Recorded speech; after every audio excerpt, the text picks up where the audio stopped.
बिस्मिल्लाहिर्रहमानिर्रहीम। अस्सलाम वालेकुम। मैं हूं करामत मुगल और मेरे साथ है सईद बलोच साहब। सुप्रीम कोर्ट कवर करते हैं, सीनियर जर्नलिस्ट हैं। सईद बलोच साहब, उमर अता बंदयाल साहब जाते जाते जो इस कौम के साथ नेकी करके गए थे, वो वाहिद नेकी ये थी कि नैब तरामीम को कल अदम करार दे गए थे। नून लीग ने शोर मचाया हुआ था कि हमारे जज जाएंगे, हमारे जज जाएंगे तो मेरे हमारे करण अर्जुन आएंगे। हाँ, मेरे करण अर्जुन आएंगे तो हमारा भला होगा, हमारी याशी शुरू होगी, फिर से एक मरतबा हो सकता है मनसब इक़्तिदार भी मिल जाए। नवाज शरीफ साहब को इस केस के साथ अगर मैं थोड़ा सा जोड़ूं, नवाज शरीफ साहब को या तो छूट मिल सकती थी एग्जेक्टिव ऑर्डर्स के जरिए, जो पंजाब हुकूमत ने पूरी अपनी खिदमात दी हैं कि सजा मुअत्तल कर देते हैं। दूसरा, हाई कोर्ट ने भी कॉर्नश बजा लाते हुए आपके favourite chief justice Aamir Farooq साहब ने अपीलों पर ऐसे ऐसे इंसाफ किया है कि पूरी दुनिया सीख रही है कि इंसाफ का जो पैमाना इन्होंने तय किया ना, स्टैंडर्ड जो सेट किया, वही इंसाफ पूरी दुनिया में होना चाहिए और ऐसे ही हमें इंसाफ डिलीवर करना चाहिए। साहिल के आने से पहले पहले पूरी तैयारी हो, वो आए, सिर्फ घंटी को हाथ लगाए टन और इधर से फैसला सामने आ घंटी या घंटा, घंटे ही कर ले। जिस तरह हुआ वो तो घंटा ही बचा है और इंसाफ मिले और सब हंसी खुशी रहना शुरू कर दें। बात आ गई है सुप्रीम कोर्ट, घंटे की आवाज टन टन टनाटन सर। सुप्रीम कोर्ट पे बात आ गई अब हाई कोर्ट से, जो नैब के रेफरेंस ख़त्म ना होने का नैब ने बताया था ना हाई कोर्ट में, लगता है कि मामला वहाँ पे ख़त्म नहीं हुआ। इंसाफ की डिलीवरी, होम डिलीवरी के लिए ना अभी नेक्स्ट स्टेप पर अब काम जा रहा है, और काम जा रहा है सुप्रीम कोर्ट से। काजी साहब ने नैब तरामीम जो कलअदम करार दी गई थी उसके खिलाफ बेंच तश्कील दे दी है। इस बेंच में कौन कौन है और इतना एतराज़ क्यों हो रहा है? बहुत शुक्रिया करामत मुगल साहब, आपने बहुत अच्छी तमहीद बांधी। मैं इसको बहुत ज़्यादा अप्रिशिएट करता हूँ। आपको बहुत इदारा मशकूर है बहुत आपका। बहुत आपको मुबारक हो। अच्छा, मुझे बहुत खुशी हुई। अच्छा, अब आगे आते हैं बेंच की तश्कील के ऊपर। देखिए, साबिक चीफ जस्टिस उमर अता बंदयाल साहब के ऊपर सबसे बड़ा एतराज़ मुस्लिम लीग नून या पीडीएम की सियासी जमातें क्या लगाती थी? हम ख्याल बेंच, बेंच फिक्सिंग।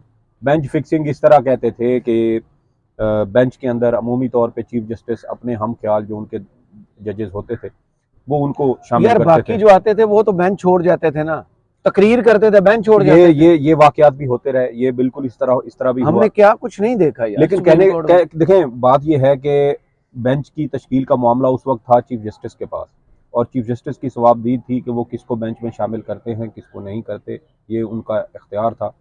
और आप ये देखें कि 14 अप्रैल से तो चीफ जस्टिस जो मौजूदा चीफ जस्टिस हैं और उस वक्त सीनियर तरीन जज थे, उन्होंने 14 अप्रैल के बाद से तो वैसे भी बेंचेस का हिस्सा बनने से इनकार कर दिया था और सिर्फ चैम्बर वर्क करते थे और तनख्वाह वो लेते थे अवाम के मुकदमात की समाअत चैम्बर करने और वर्क क्या उनको होता इंसाफ है? करने या तो का। कोई केस सुनाओ, को फैसला आयो इन दिनों, चैम्बर वर्क क्या होता है? वो बैठे थे अंदर। अब मुझे नहीं पता कि चैम्बर वर्क में वो अंदर क्या करते थे। अब मैं कुछ कह ना दूं, आपको बस पता ही है। ठीक है, ठीक है। तो अब उसके ऊपर उस वक्त सारा इतराज क्या लगता था कि बेंच फिक्सिंग, जी अपने हम ख्याल जजेस को बेंच में शामिल करते हैं। हमारे कुछ साफी दोस्त थे जो सुप्रीम कोर्ट कवर करते हैं, तो बाजा वो भी हाफिज जो बाजा बजाते जी जी वो भी बार बार यही कहते हैं, हम ख्याल बेंच, हम ख्याल बेंच, हम ख्याल बेंच।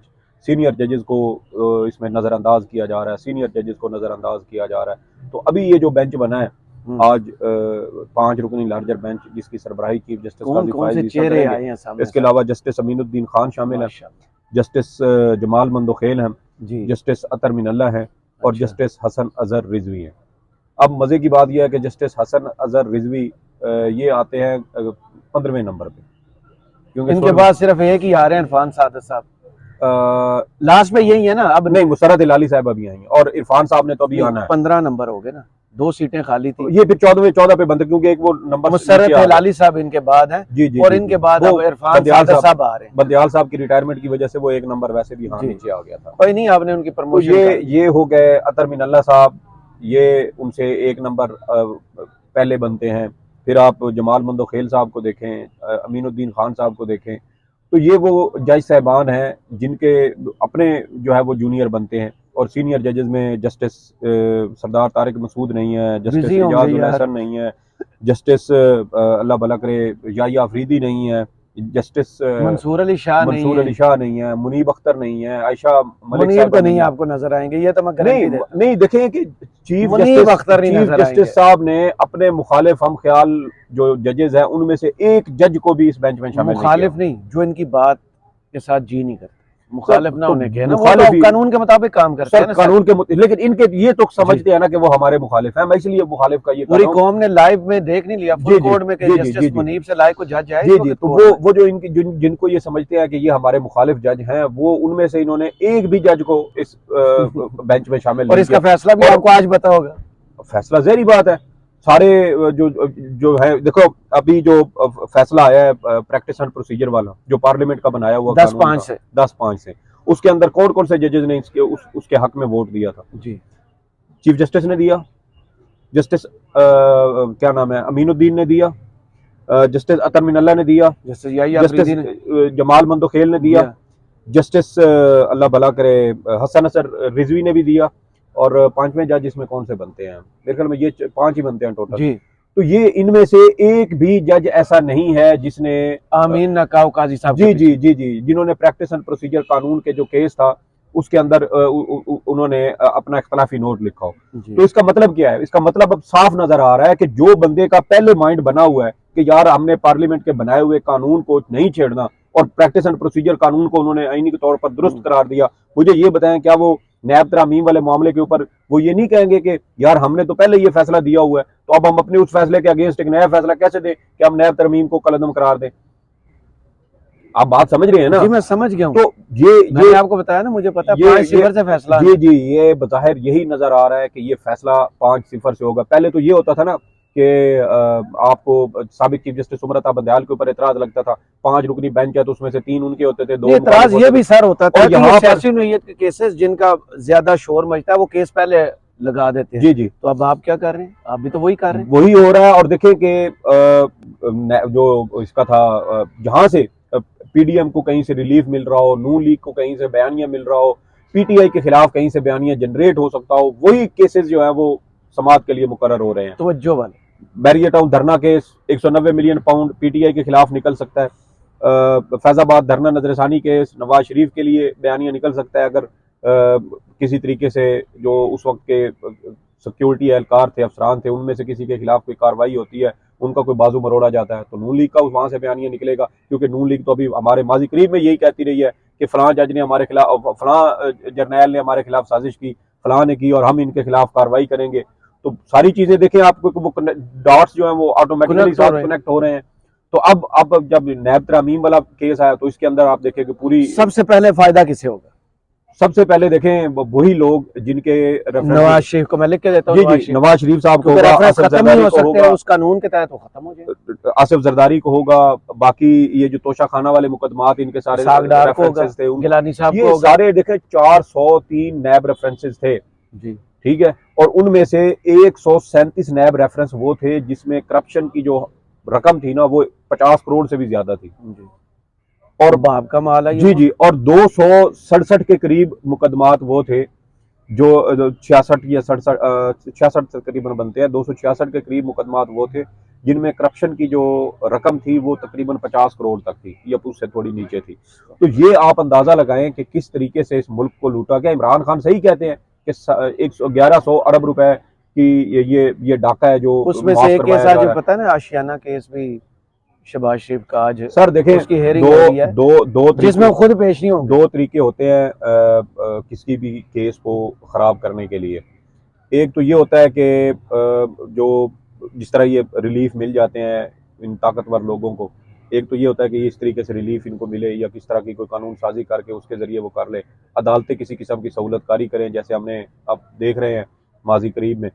फिर दूसरा क्या होता है कि प्रोसिक्यूशन जानबूझ के अपना केस खराब करे। अच्छा, अब लाहौर में जो शहबाज शरीफ और हमजा शहबाज के खिलाफ जो केस था उसमें नैब की प्रोसिक्यूशन टीम ने क्या, FIA की प्रोसिक्यूशन टीम ने क्या कहा था यार, 3.5 से 4 हजार सफात पर मुश्तमिल तहकीकाती रिपोर्ट्स हैं, शवाहिद है, रिकॉर्ड है, और वो वहां जाके कहते हैं जी कि इनके खिलाफ कोई शवाहिद नहीं है। आपने कल FIA वाली रिपोर्ट नहीं देखी जो मियां मिट्ठू वाली आई है कि वो बिल्कुल करी है, उसमें बाकायदा लिखा गया है कि वो इंतहाई शरीफ और पारसा इंसान। यार मुझे ये बताएं करामत मुगल साहब, अब हमारे ये इदारे कुछ आप कर रहे हैं, ये हमारे इदारे यहाँ पे सारे जो सफारत खाने हैं, ये सारी चीजें भाई एक एक इवेंट की आपकी केबल्स यहाँ से तो इन्हें वापस आपको जाती लगता हैं। है इस मुल्क की परवाह है? सर मुझे मेरी बात सुने, मैं ये कह रहा हूँ कि जब ये हमारे इदारे इंटरनेशनल लेवल पे, अब वो देखें कि कल वो परसों परसों की खबर है कि जी जुल्फी बुखारी के लिए हम रेड वारंट जारी करेंगे, ये FIA का जो विंग है उनका एक वो मैंने नोटिफिकेशन पढ़ा। तो यार के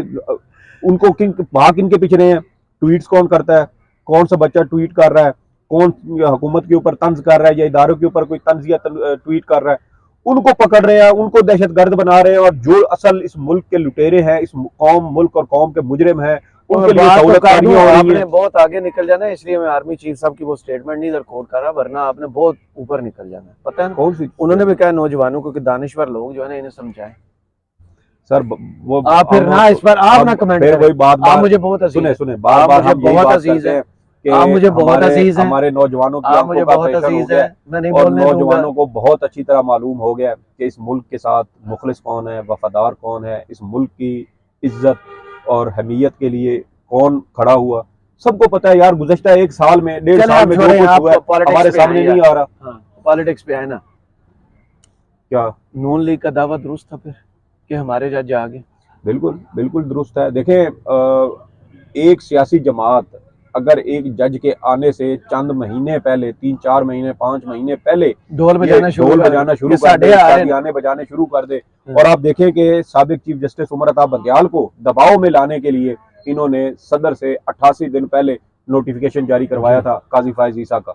उसकी वजह क्या थी? उसकी वजह सिर्फ ये थी कि वो जजेस जो चीफ जस्टिस उमर अता बंदयाल के साथ खड़े हैं, वो जब उसका नोटिफिकेशन हो जाएगा तो वो देखते चीजें होती है ना, आपको पता है कि जो जा रहा है वो ऐसा ऐसा कमजोर होना शुरू हो जाता है, और जिसने आना होता है वो आने से पहले नहीं, ऐसा वो ऐसा सारी जो टीम इख्तियारात होती है और ना, जो ताकत काम गेन कर करनी रही शुरू कर होती देता है, वो अपने आप को जोड़ लेती है, जो आने है, आने वाला वाला है हो। तो नोटिफिकेशन आने का ये होता है, उसका मकसद तो यही उसको था, पावर्स को खत्म कर। उसका मकसद यही था कि चीफ जस्टिस की जो अक्सरियत है 8 जजेस की, 8 और 7 का तनासब उस वक्त चल रहा था, उस अक्सरियत को ख़त्म किया जाए, तो कम किया जाए या तोड़ा जाए, ताकि ये अकलियत में है और फिर जो दीगर जजेस हैं वो इसके ऊपर उनका होल्ड, या चीफ जस्टिस काजी फायज ईसा का होल्ड ज्यादा हो। तो अब देखें चीजें खुल के ऐसा ऐसा सामने आ रही हैं। मैंने जैसे कि आपको बताया कि चंद केसेस मैंने वीडियो गिनवाए, जो मैंने करनी है चंद ना, केसेस गिनवाए हैं ना आपको, ये वही केसेस हैं जिससे या तो PDM को और खास तौर पे नून लीग को फायदा हो सकता है, काजी साहब ने या PTI के खिलाफ जो है वो काजी बयानिया साहब बन ने सकता है। जो करिश्माती जादू चलाया है ना, वो सुप्रीम जुडिशल काउंसिल में, जी जी। जो इंसाफ का तराजू वहां पे सामने आया, उस पर बात करते हैं। इस वीडियो में आपके तज्जिए का सईद बलोच साहब बहुत शुक्रिया। कमेंट्स बॉक्स में ज़रूर बताइए वीडियो आपको कैसी लगी। इजाज़त दीजिए, अल्लाह हाफिज़।